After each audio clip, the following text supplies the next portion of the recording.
Hi, Charles. I wanted to leave you some feedback on your rough draft.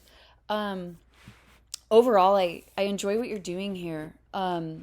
It's You clearly have had and have had a really strong relationship with your grandfather. It's clear that he's made quite an impact on you, and it's wonderful to read about. I although I don't necessarily have these experiences. um, I'm connecting quite well with what you're talking about here. Here's some things that I want you to keep in mind. So you kind of have a sketch of these different moments in your life of where your grandpa really shaped who you are, right? But what we don't quite have is a clear narrative arc. And one of the things that you want to keep in mind is you're writing your own narrative, right? Um, and while it's clear that your grandpa has had a huge influence on you, and I think both of your lives can be intertwined, you want to make sure that you're not focusing on, like, grandpa's narrative as opposed to yours. Now, I'm not saying remove him. I think keep him, because all of those lessons that he taught you are really meaningful and powerful. Here's what I want you to do, though.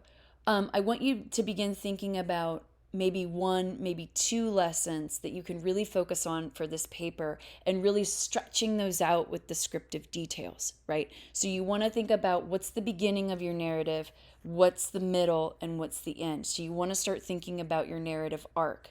Um, so, kind of slowing down your pace and really bringing in the descriptive details that make these lessons come to life.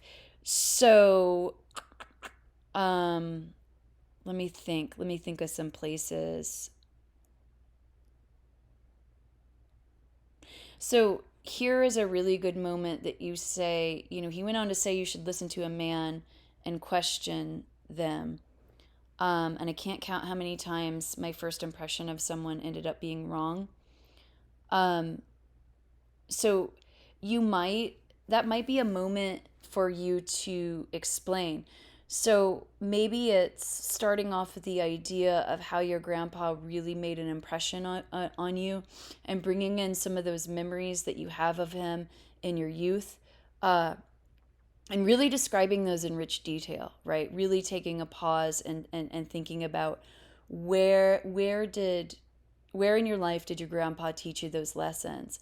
And then what you can do is transition into a narrative of a specific moment in your life where you saw your grandpa's lessons in action. So essentially, like, your grandpa's lessons became like a lens for you to know how to behave. So give us that moment where you prejudged someone and you had to walk that back, right? And you were thankful for your grandpa's guidance on how to behave in a situation like that. I think that would be a really powerful way to incorporate both of you and let this be, your narrative without omitting your grandpa entirely.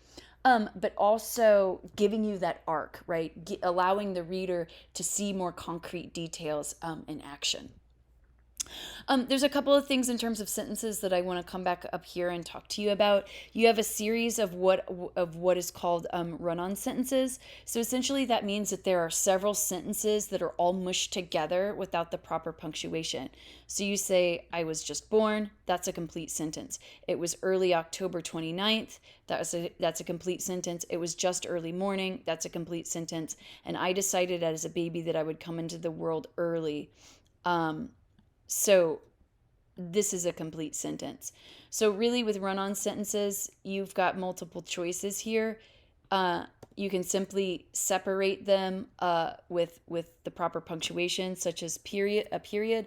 But I think that if you want to incorporate all this, I would just rewrite it so you're getting rid of all of the subjects and just making one subject.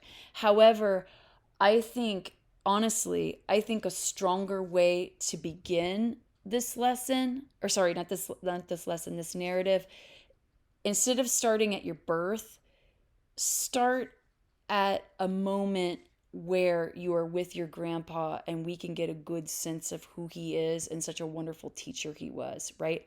So put us on the farm.